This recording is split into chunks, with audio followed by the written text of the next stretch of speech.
നീ സമാധാനപ്പെടും, നിന്നെ കുറിച്ച് ഞാൻ എഴുതാം.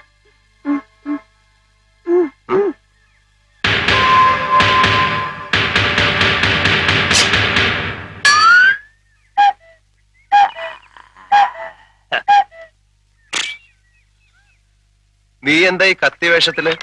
ഫാൻസി ഡ്രസ് കോമ്പറ്റീഷൻ വല്ലതും ഉണ്ടോ? നന്നായിട്ട് ചേരുന്നുണ്ട്. എന്റെ ഒരു വേഷമേ നീ കണ്ടിട്ടുള്ളൂ. താമസിയാതെ പല വേഷങ്ങളും നിനക്ക് കാണാം. എന്നാ നീ ദിവസം ഓരോന്ന് ഇട്ടോണ്ട് വാ, ഞാൻ ഇവിടെ നിന്ന് മാർക്കിടാം. ഉണ്ണിക്കുട്ടൻ എന്താ പേടിച്ചിരിക്കുന്നത്? ഇതൊന്നും ചെയ്യത്തില്ല, നമ്മുടെ അപ്പുക്കുട്ടൻ. അമ്പട്ടൻ. എടാ നീ കത്തി ഒളിപ്പിക്കണ്ട. നേപ്പാളി ഭാഷയിൽ അമ്പട്ടൻ എന്ന് പറഞ്ഞ അപ്പുക്കുട്ടൻ എന്നാ. എന്താ അശോകൻ അപ്പുക്കുട്ടൻ എന്നെ കാണാൻ ഇങ്ങോട്ട് വന്നത്? എന്നെ മോശക്കാരനാക്കി നാട് കടത്താനുള്ള നിന്റെ മോഹം ചീറ്റിപ്പോയി എന്ന് പറയാം. എന്നെ തോൽപ്പിക്കാനുള്ള നിന്റെ എല്ലാ ശ്രമവും ഞാൻ പരാജയപ്പെടുത്തും. നീ ഇവിടെ സുഖിച്ച് ജീവിക്കാതിരിക്കാൻ വേണ്ടി ഞാൻ മരിക്കാൻ വരെ തയ്യാറായിട്ടാണ് വന്നിരിക്കുന്നത്. അപ്പുക്കുട്ടൻ പറഞ്ഞതുപോലെ ചെയ്യുന്നവൻ. അറിയാം, ഞാൻ കേട്ടിട്ടുണ്ട്. എന്നാ ബാക്കിയും കൂടെ കേട്ടോ.